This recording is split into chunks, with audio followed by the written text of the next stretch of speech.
اعوذ باللہ من الشیطان الرجیم بسم اللہ الرحمن الرحیم اللہم صلی علی محمد وعلی محمد وعجل فرج علی محمد ولا ندعهم۔ تمام مومنین کو یا علی مدد والسلام علیکم ورحمۃ اللہ وبرکاتہ۔ عزیزان گرامی قدر، آج کی ویڈیو ٹائٹل جیسا کہ آپ دیکھ رہے ہیں، حضرت امیر مختار سلام اللہ تعالیٰ علیہ کے لحاظ سے ہمیں ایک ناسبی مولوی الیاس قادری کو جواب دینا، اور اس شخص کو ہم پہلے بھی بہت مرتبہ ایکسپوز کر چکے ہیں آپ کے سامنے۔ اب چونکہ بالخصوص میں نے اس موضوع کا تعین اس لیے کیا کیونکہ آگے اب شعبان کا مبارک مہینہ آ رہا ہے جو ہے ہی ماہ حسین ابن علی، تو میں نے سوچا کہ کیوں نہ منتقم خون حسین کے تھرو اس مہینے کا استقبال کیا جائے۔ تو چلتے ہیں مولوی الیاس قادری کی فالتو قسم کی باتوں کی طرف، اور یہ دیکھ لیتے ہیں کہ آیا یہ شخص حضرت امیر مختار کے بارے میں کیا کہنا چاہ رہا ہے۔ عبد المصطفیٰ بھائی ہیں، پوچھ رہے ہیں مختار ثقفی تو کافر تھا لیکن اس نے یزیدیوں سے امام حسین رضی اللہ تعالیٰ عنہ کا بدلہ کیوں لیا؟ یہ اس وقت تو اس کا کفر ظاہر تھوڑی تھا، اس وقت اس نے جو کچھ کیا بعد میں اس کو یہ خبط سوار ہوا، بت سوار ہوا، اور اس نے نبوت کا دعویٰ کر دیا۔ اب نبوت کا دعویٰ کیا تو مرتد ہوا، جب تک نہیں کیا تھا مسلمان تھا۔ جی عزیزان گرامی قدر، یقیناً آپ نے اس مولوی کی عجیب و غریب باتیں سن لی ہیں۔ حضرت امیر مختار سلام اللہ تعالیٰ علیہ کے لحاظ سے میں ایک بات واضح کر دینا چاہتا ہوں کہ اگر نعوذ باللہ من ذالک انہوں نے نبوت کا دعویٰ کیا تھا، یا پھر استغفر اللہ ان کا کچھ ہیں جاہل مولوی جو ایک اور تہمت لگاتے ہیں کہ وہ استغفر اللہ حکومت کی لالچ رکھتے تھے، میرا ایک مخلصانہ سوال ہے ان سب مولویوں سے، ناسبی تو آپ لوگ ہیں، اس میں کوئی شک نہیں ہے، میں آپ سے پوچھنا چاہتا ہوں کہ اللہ تبارک و تعالیٰ کے پاس کوئی ایمان والا نہیں بچا تھا مولا حسین کا بدلہ لینے کے لیے؟ کیا اللہ کے علم میں یہ بات نہیں تھی کہ استغفر اللہ آگے جا کے مختار نے اس طرح کے دعوے کرنے؟ کیا صحابہ موجود نہ تھے؟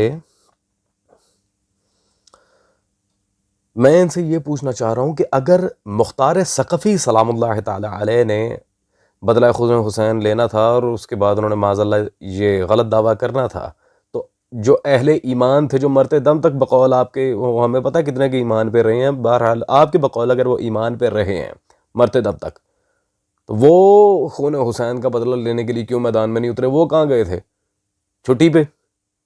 وہ کیا حرم رسول کے باہر جا کے سیلفیاں لے رہے تھے جس طرح لے رہے ہوتے ہیں سو کالڈ؟ عزیزان گرامی قدر، شیعہ سنی بھائیوں، ایک بات یاد رکھیے گا، ان لوگوں کو اصلاً مختار سے آگ اسی وجہ سے لگتی ہے کہ مختار علی کا مرید ہے۔ خیر، اب مجھے زیادہ یہ اس طرح کی جملے بازی میں نہیں پڑھنا، چھوٹی سی ایک تمہید مجھے رکھنی تھی۔ اب ہم چلتے ہیں اپنے دلائل کی طرف۔ پہلی بات تو یہ ہے، مولوی الیاس قادری صاحب ہندوستان کے جو اصلی بریلی شریف کے بریلوی ہیں، مفتی اعظم ہند اختر رضا خان، ان کے فیضان نظر سے یہ کتاب میرے ہاتھ میں چھپی موجود ہے، فتنہ عطاریہ خارجیہ۔ آپ کو خود آپ کے مسلک کے علماء، میں کسی دیوبندی اہل حدیث یا شیعہ کی بات نہیں کر رہا، بریلوی علماء، آپ کو بریلوی علماء نے فتنہ قرار دیا ہوا ہے، خارجی قرار دیا ہوا ہے۔ تو ایک خارجی فتنہ شعبدہ باز کو کیا یہ سوٹ کرتا ہے کہ وہ اٹھ کے دنیا کو دینی مسائل سمجھائے؟ پہلے اپنے گریبان میں جھانکیں مولوی صاحب، خدا کا خوف کریں۔ تحقیق آپ لوگوں کی 0/0 ہے، مناظروں میں آپ کے منہ نہیں چلنے دیتے ہم، اور اٹھ کے مختار ثقفی پہ اس طرح کی بھونڈی بکواسات کر رہے ہیں، اور ان کا سارا کچا چٹا تو یہ فتنہ تاریخ خارجیہ کتاب نے ہی نکال دیا ہے عزیزان گرامی قدر۔ خیر، اس موضوع کو ابھی پیچھے رکھیں، وہ تو ان کی ارتداد کے ان پہ کفری عقائد کے لحاظ سے اگر دیکھنا چاہ رہے ہیں تو میں صرف ایک کتاب دکھاؤں گا، ویسے ہیں بہت زیادہ لیکن ایک دکھا رہا ہوں، المحند علی المفند۔ یہ آپ پڑھیں انشاءاللہ تبارک و تعالی، اس پورے ٹولے کا جھوٹ کھل کے آپ کے سامنے خود علماء اہل سنت کے تھرو آ جائے گا، اور اس بندے کو تو بریلوی خارجی کہتے ہیں۔ Never mind, leave it. اب عزیزان گرامی قدر، ہم چلتے ہیں آج کے موضوع سے ریلیٹڈ جو دلائل ہیں اس کی طرف۔ پہلی بات تو یہ ہے کہ مختار ثقفی سلام اللہ علیہ پر لگائے گئے جتنے بھی عجیب و غریب ان لوگوں کے جاہلانہ طرز پہ الزامات ہیں. ان تمام الزامات کا جواب عالم ربانی سید ابو فاضل رضوی اور دکانی نے اپنی اس کتاب میں دیا تھا. یہ مطبوعہ ہندوستان لکھنؤ میرے ہاتھ میں موجود ہے، قیام حضرت مختار. انہوں نے اس کتاب میں شیعہ سنی حوالوں سے اسماء اور رجال کی بحث کرتے ہوئے یہ بات بالکل دو ٹوک واضح کر دی ہے کہ مختار پہ لگائی گئی جتنے بھی الزامات ہیں وہ سب کے سب جھوٹے ہیں، لغو ہیں، بے بنیاد ہیں، بنی امیہ اور بنی زبیر کی سازش ہیں. اور کیوں نہ ہو، جس دشمنی کی آبیاری جنگ جمل سے شروع ہو گئی تھی اس نے تو مختار کے بارے میں بک بک کرنی تھی، کیونکہ مختار نے ماشاءاللہ کوئی قاتل حسین چھوڑا ہی نہیں تھا. خیر، مختار ثقفی سلام اللہ علیہ کے لحاظ سے پہلی بات صحابہ پر لکھی گئی ان کی جو سب سے بڑی کتابیں ان میں سے ایک ہی ان کے امام ابن اثیر جزری کی میرے ہاتھ میں موجود ہے. اہل سنت ذرا غور کریں. اسد الغابہ فی معرفت الصحابہ، اسد الغابہ کی جلد نمبر 3 مطبوعہ مکتبہ خلیل، اور اس میں صفحہ نمبر 140 پر یہاں آپ دیکھیں تو آپ کو واضح حضرت مختار بن ابی عبید بن مسعود رضی اللہ تعالی عنہ رضی اللہ لکھا ہے. مختار کو صحابہ رسول صلی اللہ علیہ وآلہ وسلم میں شامل کیا ہے، اور ڈیفینیٹلی بالکل مختار یہ رسول کے زمانے میں موجود تھے، چاہے کم سے نہیں تھی لیکن موجود تھے. عزیزان، یہ معاذ اللہ کفر و ارتداد کی بکواس کر رہا ہے. امام ابن اثیر جزری مختار کو صحابی لکھ رہے ہیں. اب میں ان کی بات مانوں حافظ ابن اثیر جزری کی، بھئی حیثیت کیا ہے آپ کی ابن اثیر جزری جیسے اتنے بڑے امام کے سامنے. خیر، اب یہ بات تو ایک الگ ہے. آئیں مزید وضاحت کی طرف چلتے ہیں. یہ میرے ہاتھ میں ان کے امام ابو الخیر شمس الدین محمد مکرمی الشافعی المتوفى 833 ہجری کی کتاب اصل المطالب فی مناقب علی بن ابی طالب کی شرح موجود ہے، مکتبۃ العلم سے چھپی ہے، شرح اصل المطالب. اس میں عزیزان گرامی قدر صفحہ نمبر 161 پر جب ہم چلتے ہیں تو یہاں پر جو عبارت موجود ہے، جبکہ یہ حقیقت بھی تاریخ کے طالب علم پر مخفی نہیں ہے کہ مختار ثقفی نے آخر میں جا کر دعوی نبوت کیا تھا، لیکن اس کو بھی پروپیگنڈا کہا گیا ہے. یہ مختار کے خلاف ایک پروپیگنڈا ہے. مختار ثقفی نے کبھی دعوی نبوت نہیں کیا. سوری، یہ خود ان کے امام ابو الخیر شمس الدین مکرمی الشافعی کی کتاب کی شرح میں یہ عبارت موجود ہے. عزیزان، اب آئیں اہل بیت سے فیصلہ کرواتے ہیں. نان ادر دین ان کے امام طبری، ان کی یہ تاریخ طبری میرے ہاتھ میں موجود ہے. اس روایت کی سند پہ بھی ہم بات کریں گے. تاریخ طبری جلد نمبر 4 حصہ اول 368 368 نمبر صفحہ ہے اس کا.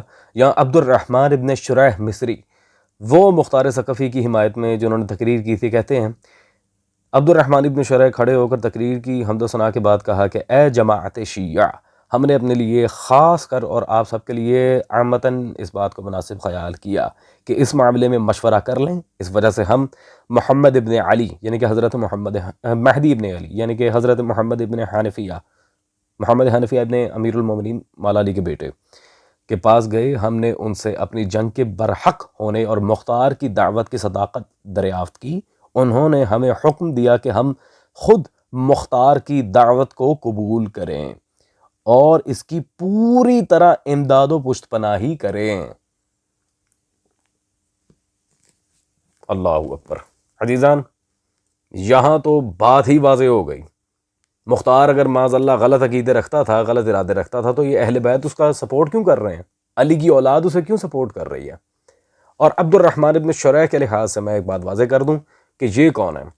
یہ میرے ہاتھ میں ان کے امام الذہبی امیر المومنین فی اسماء الرجال والحدیث کی کتاب موجود ہے، میزان الاعتدال، جلد نمبر عزیز کی 4 مطبوعہ مکتبہ رحمانیہ لاہور. یہاں پہ جلد نمبر 4 پیج نمبر 268 رقم نمبر 4891 پر عبد الرحمن بن شریح مصری کا ذکر حافظ ذہبی نے کیا، اور وہ کہتے ہیں یہ ثقہ ہے. عبد الرحمن ابن شریح کون ہے؟ ثقہ. تو ان کی روایت کیسے رد کریں گے اب؟ الحمدللہ ثقہ راوی کی روایت آپ کے سامنے آئی ہے. عزیزان گرامی قدر، اس سے زیادہ اور کیا ہم آپ کے سامنے پیش کر سکتے ہیں؟ ایک ثقہ عادل راوی ان کے امام طبری کی کتاب میں یہ بات واضح کر رہا ہے کہ مختار کو اہل بیت کی حمایت حاصل تھی، سادات کی حمایت حاصل تھی.